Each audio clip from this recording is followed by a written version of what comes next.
I'm Kevin Davis, and this is the Catholic Family Podcast. And I have such an honor today. I'm joined by three sisters, I should say two sisters of the Sisters of St. Thomas Aquinas and Mother Mary Theresa. We have Sister Mary Magdalen, Sister Mary Frances, and Mother Mary Theresa, who have joined us today from Brooksville, Florida, to discuss several things, but especially the amazing ceremony that happened already 2 weeks ago, I believe, recently, in the last 10 days or so, of the consecration of their church. I got so much going through my mind, I'm trying to remember it all. The consecration of their new church in Brooksville, Florida, which I believe, sisters, you're going to have to correct me if this is right. I believe it was almost 9 hours long. I was unfortunately working through parts of it, but I every chance I got, I went to my phone or went to my laptop and was trying to watch as much as I could. It was just unbelievable, the quality of the video and the beauty of the church, the singing. It was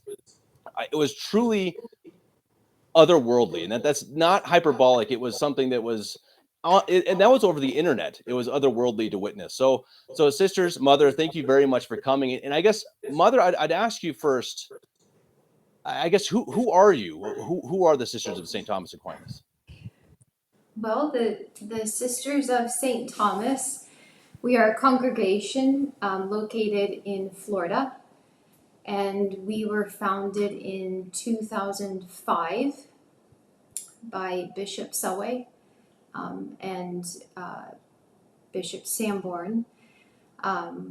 We were founded merely for the reason to continue religious life in these times, and to have as our secondary apostolate the teaching of the youth specifically. So we were founded in 2005. We started with two sisters, myself and one other. We started on a small piece of property which was donated by a parishioner, and here we are 19 years later. We have 23 sisters, and we have, owing to the grace of God, just consecrated the Mother House Chapel. And sister, when we talk about the consecration, which we're going to go into in detail, I believe I know someone was poking around the internet and could not find this consecration ceremony having been done since Vatican II. Do you know if that's true or not? I don't know specifically. I know we've talked about it amongst ourselves, and we were conjecturing that most probably that is the case. We definitely were not expecting the 9 hours. So you expected it to be less?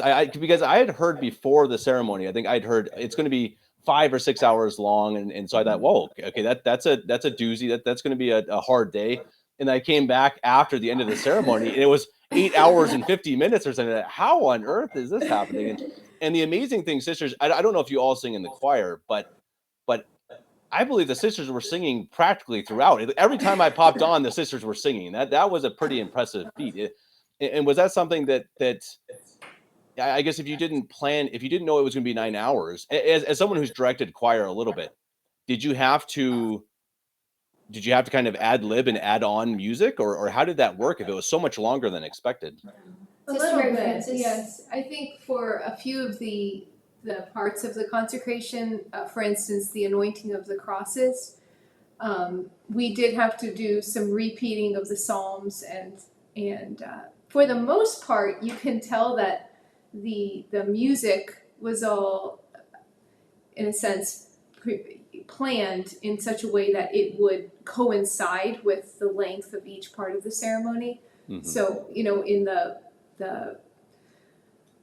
I guess compiling of the rubrics and the music, that I think that was considered. So for the most part, we didn't have to, but definitely for the anointing of the crosses, and I thought there was one other part where we had to add some music in.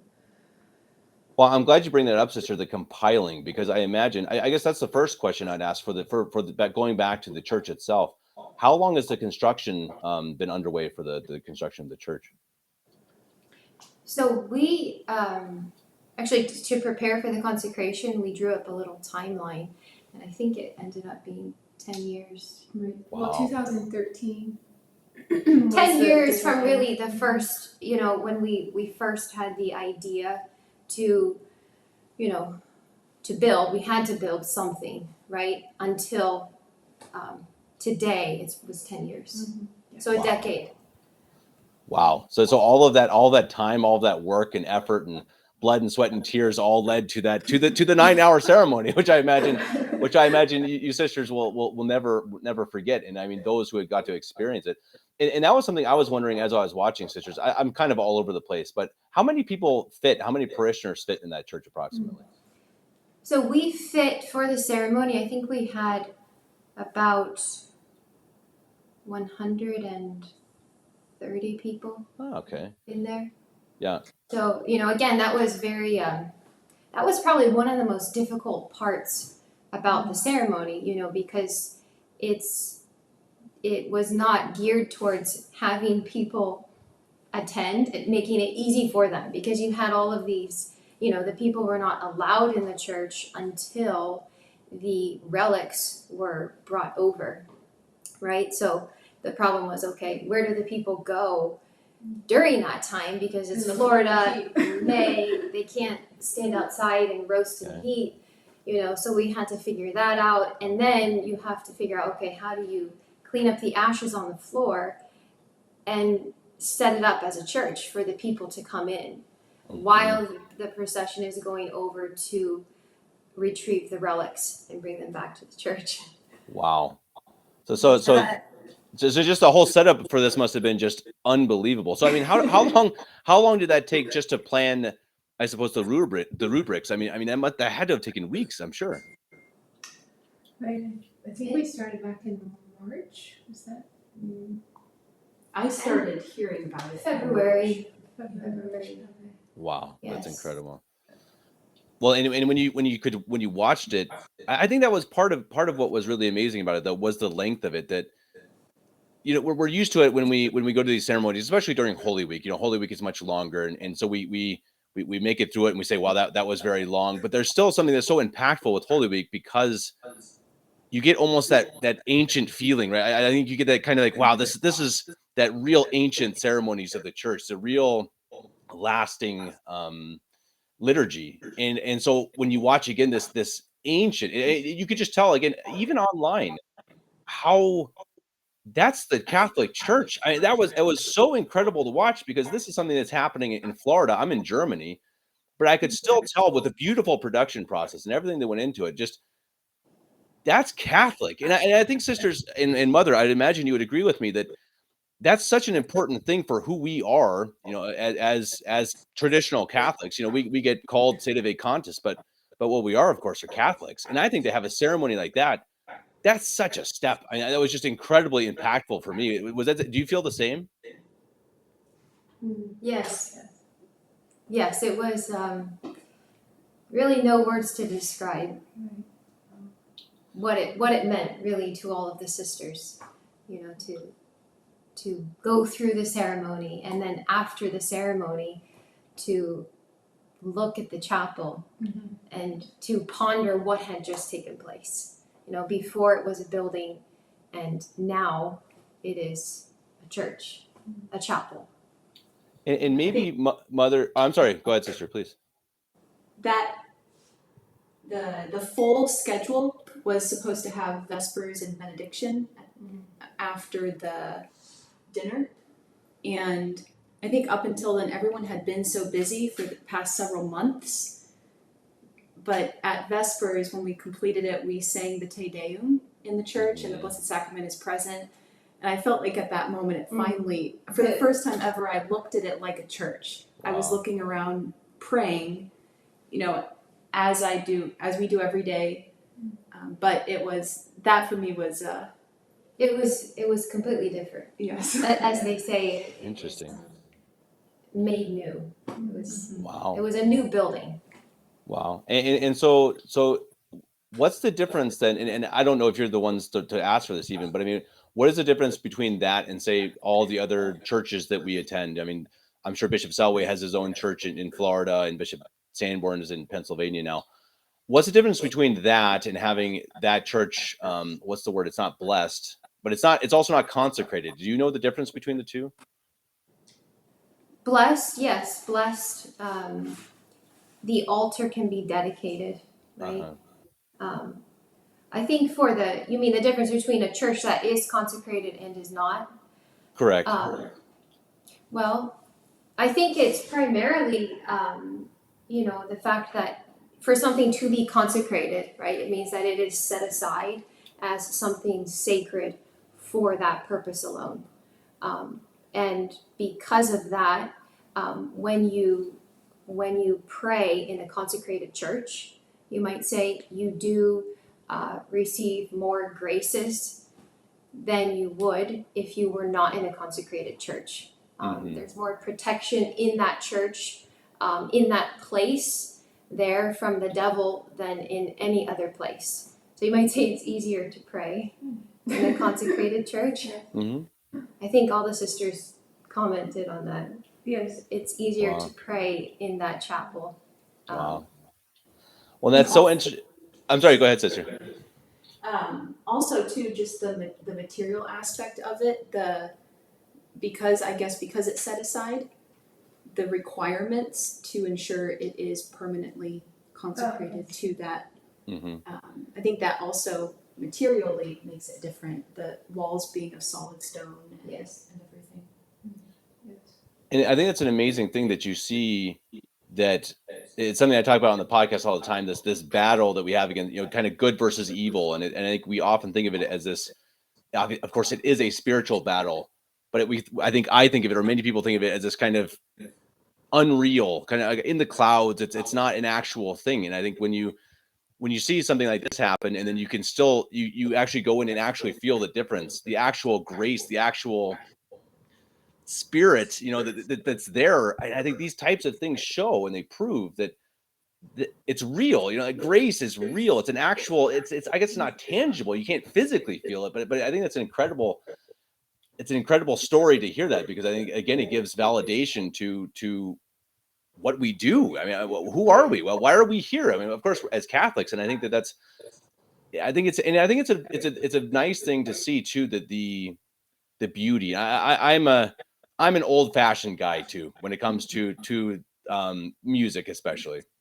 And I was commenting to, I forget who it was, one of the priests, I think. I was just like, the sisters have the greatest taste in architecture and music I've ever seen in my life. And so I mean, just absolutely phenomenal. I mean, and I know my opinion doesn't matter, but I approve. I absolutely approve. And so Mother, maybe I'll ask you that. I mean, what went into that? What went into the design of the church? I'll ask that first. I mean, was that something? Obviously, you must have hired someone professional, but who thought that up? Oh, it's a long story. I believe it. We'd have to have a long interview.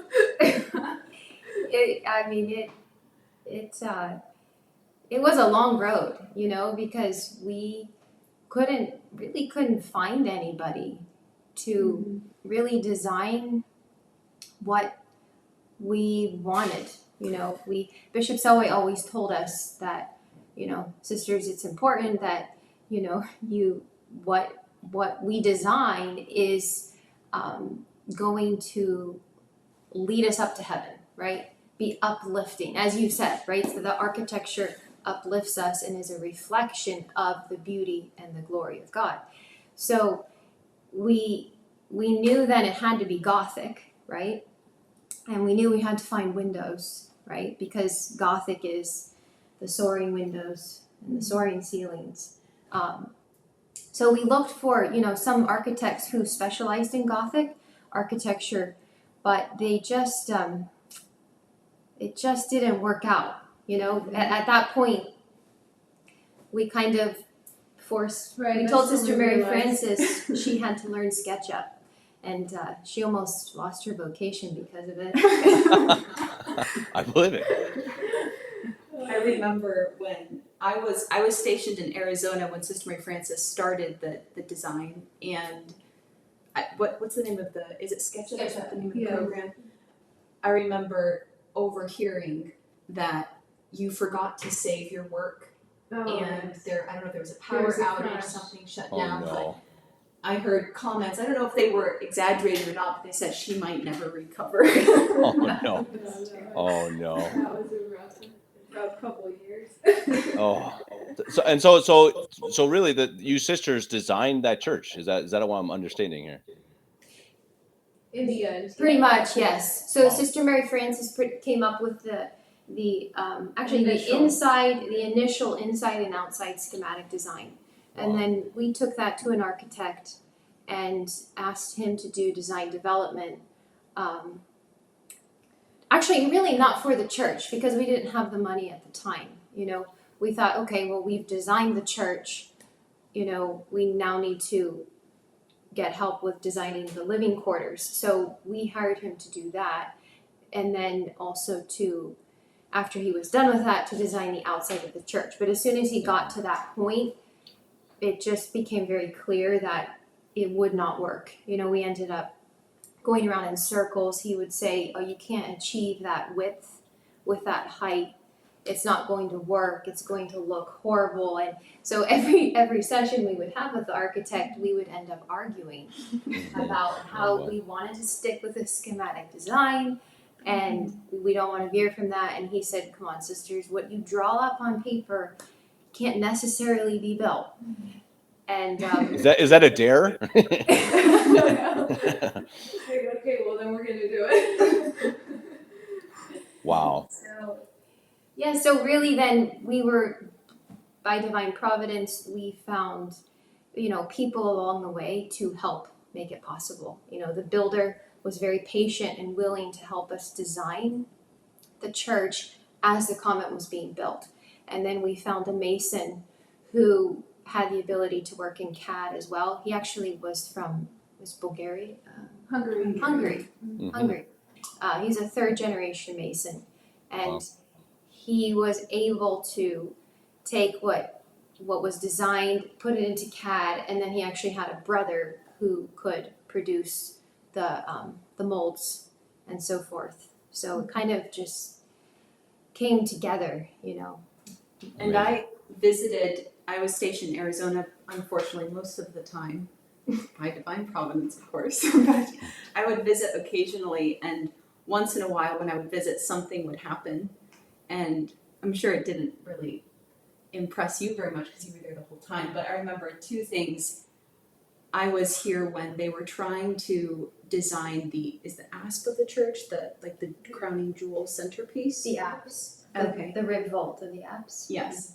And there was the man who was trying to do it. He did it, ripped it apart, did it again, ripped it apart. And Mother was just saying it's not right. And I think on his 5th try, he got it and he broke down in tears. He said it was the greatest moment of his life. Wow. That's incredible. Well, it made me wonder when you're saying, it was hard to find a designer, because I mean, how do you Google someone, that's a designer for a Gothic church? Because I mean, no one makes them anymore, right? I mean, it is really, I mean, you look at the modern churches, and churches, I mean, of course that's with quotation marks. They don't look like churches. They aren't actually churches. And that's, I mean, fittingly so. And so I imagine it must be something that almost doesn't exist anymore. But it's another beautiful picture that I've had in my head, because my impression of Florida, I've never been to Florida, but my impression, of course, is alligators and humidity and stuff. So I just picture this gorgeous Gothic cathedral, and you got a swamp of alligators right out in the backyard, But hopefully everything's safe over there. Maybe you need some extra ushers for the alligators. But that's a wonderful story. That's incredible. And I think it sounds, as you tell the story, it sounds like something I've read in books about churches being built, and this, that it gets done because it needs to get done. Right. I think that's how God works. Right. I mean, God's Right. providence is, it doesn't usually work with the first try. It's that perseverance. It's that, the sisters say it's going to get done. And so it gets done. And it's another thing that I think we need to take in our lives, right? I mean, remember, Yes, yeah. I think that was a big, one of the main impressions that a lot of us had was, this is truly the work of God, because there is no possible way it would have happened without the grace of God, every step of the way. Yeah, there were several things that is nothing short of miraculous. I think finding the windows was a little miracle in and of itself, because there's some of the most beautiful stained glass I've ever seen. Maybe I just like that style, but Well, finding the full set. a full set of windows, perfect number we needed, perfect size, Yeah. all of the saints we needed, St. Thomas, St. Agnes, St. Cecilia, the two that are in the altar. Yeah, just amazing. And then They were used windows, sister. Sorry. right. Yes. Okay, that's incredible. Okay, there you go. Exactly, the divine providence. Boy, how does that happen? Boy, that's and so they were. So you found these after you built the window structures. You found windows that fit in. No, we actually, no, we went in the reverse order. Okay. So again, we knew, okay, if it is Gothic, we need to find windows. So Mhm. Sister Mary Frances had the design in SketchUp, and the design was, I don't know really how far along it was at that point. We didn't get very far because we realized almost right away with that we had to have the glass. If you didn't Yeah. have beautiful glass, Mhm. we couldn't do the structure. Right, but I think we had divided up into bays, right? And then I Okay. think we had said, okay, we need a set of 17 for the top, and they need to be about this height. Yes. And then we need a set of 11 for the bottom, and they need to be about this height. So then the search began for the windows, and kind of the design stopped at that point because we knew, okay, we need to find these windows before we can move forward. And providentially, I think within 2 weeks, It was a few weeks. we found both sets complete. So how do you find church windows, sister? I mean, how do you do that? Well, the first set was just from the ecclesiologist. He was a church reclaimer who was in Chicago at the time. I think he's since gone out of business. But we looked there, and he had a set. And then Adrian Hamers happened to email Bishop Sanborn, I think, at the time, saying, I just got this set in from, I can't remember where it was. The windows were originally from England, 1870. Wow. That was the bottom set. And, Wow. so, It's amazing. And then the top set actually is from Germany. They're Franz Meyer windows, Huh. 1890. Well, then they must be good, sister. That's amazing. And so I guess after that, I got to go real quickly to the choir, because the choir again was just what really struck me, because again, just the Gregorian, of course I've listened to your sister's videos on Twitter or on YouTube, and I mean, it's just magnificent. And I think again, what strikes me is that what would have been a shame. I'll tell a real quick story. We were in Loreto this summer with my family, and beautiful place. I mean, just an incredible experience to go there in the church, and obviously a big, huge, gigantic cathedral. It's magnificent. And they were having a Novus Ordo mass, a ceremony, whatever you want to call it. And they had some sort of modern music, and it wasn't rock and roll or anything. It was some sort of choral modern music. And it was just terrible. It was just like in this beautiful church, and everything just didn't work. And I don't think that's even just because I'm a traditionalist. It's just because it was like, it's not made for this, that this church is made for something else. And then I heard you sisters singing Gregorian chant in Palestrina, and it's just like this immediate boom, that's it. And it's a remarkable thing. That good taste, sisters. That's all I can say. But I guess my question would be, okay, so when you're preparing for this, I mean, were your binders for music just this thick, or how did that? How do you get the music for such a ceremony? You can answer that. That was interesting. So the only source for the chant was actually the old Roman pontifical from I think it was late 1800s. But of course, the notation is different. It was written differently. So we started practicing. Well, there was so much going on that practice kept getting pushed and pushed and pushed. So we started practicing, and we realized it was more difficult reading that chant. So at that point, we went back to the drawing board, and Sister Mary Margaret started researching to try to find the updated versions of some of these chants. And so in the end, we kind of pieced together, we had to compile the new chants we were able to find updated, and then with the old ones that we couldn't find an updated version of. So so that was a bit of a process. And then from there, I think the polyphony schedule, all of that, those were pieces we had previously learned, and so that wasn't quite as difficult. But the polyphony is actually the easiest, because a lot of the chant, usually we're used to knowing the chant practically by heart because we sing Divine Office and Mass, but a lot of the chant we had not seen before, so we didn't have to find it. It was all proper to the ceremony, but the notation was different. You can't sight read it easily. Also, it's old, so you can't tell if the note is below the line or above the line. The practices with that chant were deplorable. And I think after the third one, we realized we can't do this. we need to find a different notation that we're used to, the solemn notation, or we're not going to be able to pull it off. Because usually we're able to pull it off and kind of get through it, but we realized with that notation we couldn't. It's amazing when you look at these old missals or old books, German especially. You look at old German from 100 years ago, and I can't read almost a letter. It's just incredible. It's a totally different look and feel to it. So I imagine Gregorian, I don't even want to consider. Gregorian's already hard enough for me at all. I imagine not being able to read it would be pretty tough. I have to say my highlight that I got to watch. I want to go back and try to watch at least most of the ceremony again, because I missed a lot of it. But when I believe I think it was the introit, or maybe it was the offertory, when you came in with the spem and allium from Thales. Oh, it was just another one of those moments that, again, it was just incredible that I couldn't believe that I was watching over my phone and I was getting chills, and it was like, wow.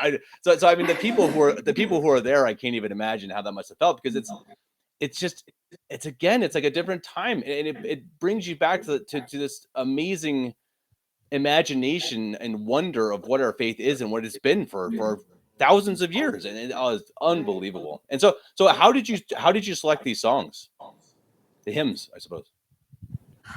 Let's see. Well, the chant is all prescribed, right, for the ceremony.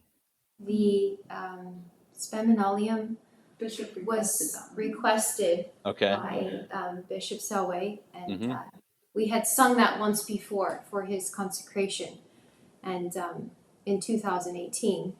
So we knew, okay, well, we could fulfill that request without too much trouble. And then the Mass, I'm really not sure why we chose the bird Mass for 4 voices. No, I think that was just a nice Mass. Sisters had requested that one. So. Beautiful. Yeah, I mean, whatever it was, it definitely worked. And I think, again, you see the Divine Providence kind of guiding the way to just a wonderful ceremony. And I guess on that note, I'm sure you sisters have places to go and things to do, but I do want to send people over to your website at sistersofaquinas.org. I know people can donate over there.